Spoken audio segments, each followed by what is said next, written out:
What is up, guys, and welcome back to my channel where I, financial coach Jess, share money strategies for college grads. In this video, my goal is to completely open your eyes when it comes to secondary results from wealth. I use the term secondary because common sense will tell you the immediate or obvious results of building wealth. Secondary really refers to either lesser known or indirect results or benefits. The obvious results include financial freedom, leaving a legacy for your children and grandchildren, more free time, a comfortable retirement, etc. Of course, all of the experts talk about these, but what I want to do is bring forward the secondary results to help you break down any mindset blocks that pop up when you think about becoming wealthy. The terms wealthy and rich are so weird and taboo, and they're very closely tied to things like greed, selfishness, workaholism,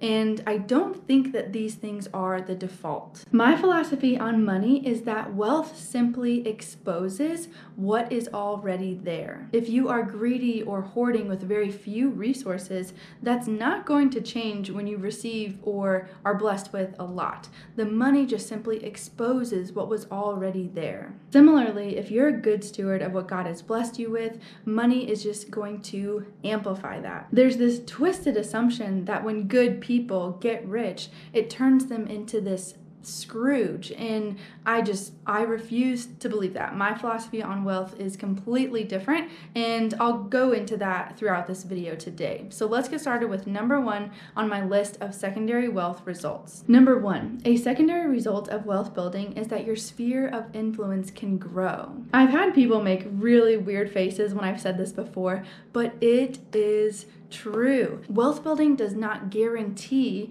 that your sphere of influence will grow, but the time that money frees up allows your influence to reach further than it otherwise would. The pushback is usually this. People will say something like, money doesn't increase my influence. I can influence people no matter how much I make. You can influence people no matter how much you make. But think about this. If you're working full time, if you're doing DoorDash in your free time, if you're waiting tables on the weekends, that doesn't leave a lot of time to volunteer, to support causes that you believe in, to mentor younger individuals and do what you are really passionate about. Again, it's not a direct result of having wealth. A lot of people are wealthy and don't care at all about the influence that they have. But leaders do care. And I personally am building wealth so that my influence can increase and I can reach more and more people because I'll have the time and the energy and the resources to do so. Once your initial needs and wants are met, then you can start looking outside yourself and start helping and influencing others. But it doesn't work the other way around. If you start helping others first before your own needs are met, you'll start by alienating your spouse. Your kids will become extremely jaded, and eventually you'll be a huge financial burden on your family and maybe even extended family in retirement. That's just not responsible, and honestly, it just doesn't work. Once we take care of our own household first, then we can look outside and start to help other people that are outside of our immediate circles. Another secondary wealth result is that you can financially support causes that you believe in. This point was actually inspired by Ramit Sethi, an author and course creator that I follow. He recently talked about how his eyes have been opened that he can now financially support political candidates and really make a difference at organizations and causes that he believes in. Before this, he really thought that he didn't have enough and that it took more prominent influencers and more capital to support the things that he wanted to support. But the truth is, it just doesn't. And he's been sharing a lot about what his journey has looked like with this. And this is 100% true whenever you build wealth. I was actually talking to Ethan, my husband, about what Ramit is doing and what he has found, and it's really inspired me and giving me new motivation on why I'm building wealth. I want to financially support and fight for causes that I believe in. And one of the causes that I specifically want to support are organizations that are actively fighting pornography. 9 years ago, I went to hear a speaker that had dedicated his life to fighting pornography, and it deeply impacted me. I can remember a lot about what the speaker talked about and what he said, and like I said, it was 9 years ago. This is definitely a cause that I believe in, and it's a new motivation for me as I build wealth. Let me challenge you with this. What in your life has deeply impacted you? Where would you like to contribute change? And have you ever considered this as a motivation for building wealth? Even though throwing money at problems doesn't make them go away, there are investments that you can make into people and organizations that can seriously change people's lives in the future. Another secondary wealth result is not having to choose between doing what you love and supporting your family. And this one is very near and dear to my heart because before I started my own business, I was a high school teacher. I was making $10 an hour, working 40+ hour weeks, and I felt like I was constantly having to choose between supporting my family or serving my students. And it was awful. I hated it. It was a lose-lose situation. And honestly, if that's you, this is a fast track way to get burnt out and to feel extremely bitter. I hear a lot of college grads complain about the fact that they're not passionate about their career, but at the same time, they know that what they are passionate about won't be able to financially support them. And this is what I love about being an entrepreneur and owning my own business. I love financial coaching. I love being a financial coach because it doesn't consume my life, it supports my life. And this is also why I created my Become a Coach program in 2019, and I'll leave a link below so that you can see what it takes to become a financial coach. So picture this, you are free to volunteer your time to do what you're passionate about and not have to worry about financially supporting your family or having to choose between the two. It may not happen at first, or it may not happen even after a few years, but it should definitely give you hope that this is something very tangible that you can actively work toward today. I know that when I quit my full-time job to start my own business from home, I was so encouraged that I would be able to stay home with my kids one day and not have to choose between working somewhere and being with them. Number 4 is that you can outsource tasks that are repetitive and are not utilizing your specific skill set. I think that this is actually one of my favorites because wealth empowers you to be able to stay inside of your zone of genius. Wealth allows you to outsource tasks like meal prepping and meal cooking, grocery shopping, washing your car, mowing your lawn, cleaning your house. Now, don't get me wrong, I'm not saying that those tasks are unimportant. Rather, I'm asking, aren't your highly developed skills better used elsewhere? I used to think that outsourcing tasks at home and even tasks inside my business was a sign of laziness. Why would I outsource this easy task when I could do it myself? But it's not about outsourcing tasks that are too hard for you or things that you need help with. It's about outsourcing tasks that keep you out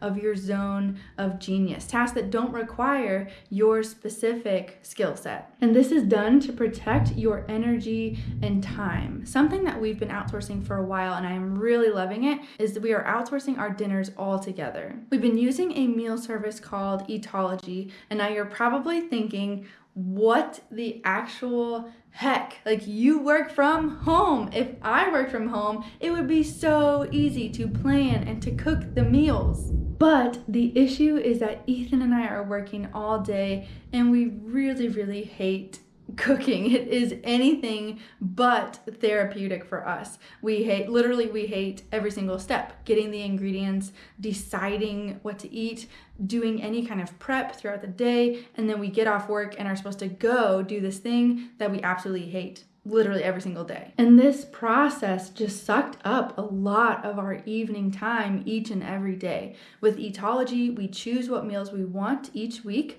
They're delivered once a week. We freeze them, we defrost them during the day, and then we simply heat them up at night. And the best part is all of their food is completely paleo. So I'm eating healthy and I'm not having to exert a lot of time and extra energy to do so. Are we capable of cooking from home? Of course, yes. But is it the best use of our time and energy? We decided no. It was more valuable to us to be able to clock out of work, have our healthy meals prepped and ready to go so that we can do things in the evenings that we do enjoy, like see friends, go to church, do house projects, work out. I didn't exactly plan on talking about our positive experience with Eatology so much, but since I did, I'll leave a link below for you guys so that you can check out this incredible company. My fifth wealth result is having more opportunities to prioritize your health. So I really want to say that being wealthy automatically improves your health. In a lot of ways it does, getting more sleep, having less stress, etc.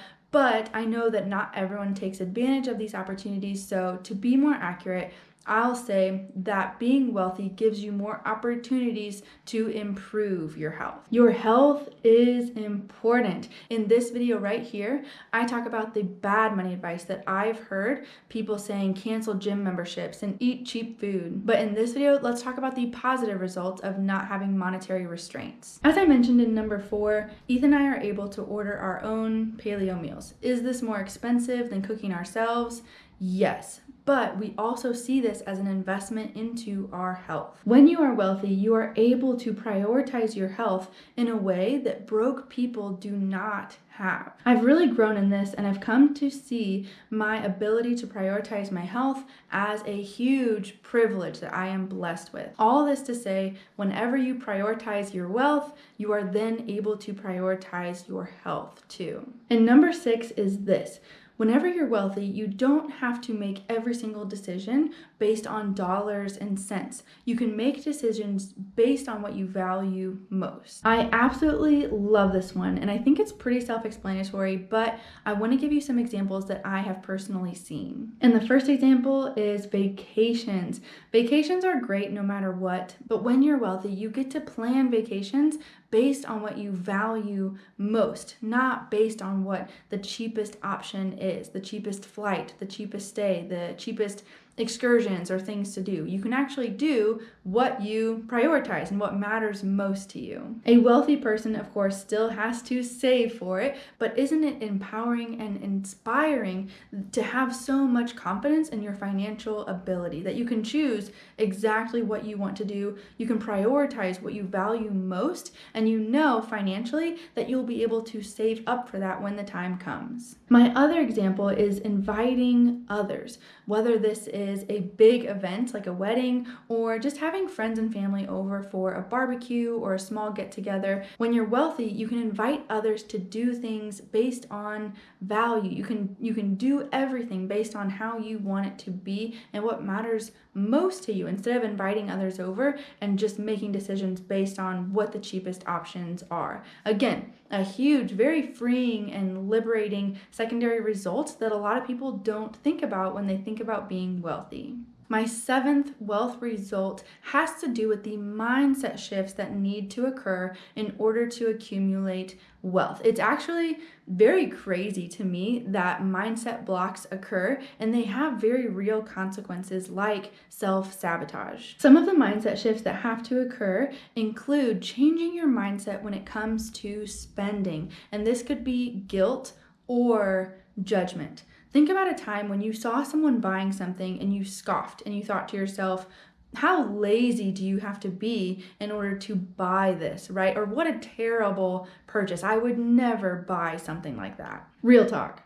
What was your reaction when I explained our meal service, Eatology? This is not something to be ashamed of, but it is something to be aware of. Once you're aware of this, then you can start to change that mindset, and you'll see money blocks come down and the self-sabotaging will stop. Another mindset shift that needs to occur is you need to have a growth mindset when it comes to wealth. If you've watched this and you've been very uncomfortable talking about wealth and talking about being rich, that is a huge mindset shift that needs to occur, right? A fixed mindset is not willing to change. They're not open to the fact that they could be wrong. That is a very dangerous place to be. Another mindset shift that has to occur is focusing on what I call big wins or big questions. I hear so many people talking about and focusing on $3 coffees and overspending, $1.50 at QT or whatever that might be, or agonizing over a $10 gym membership for months, okay?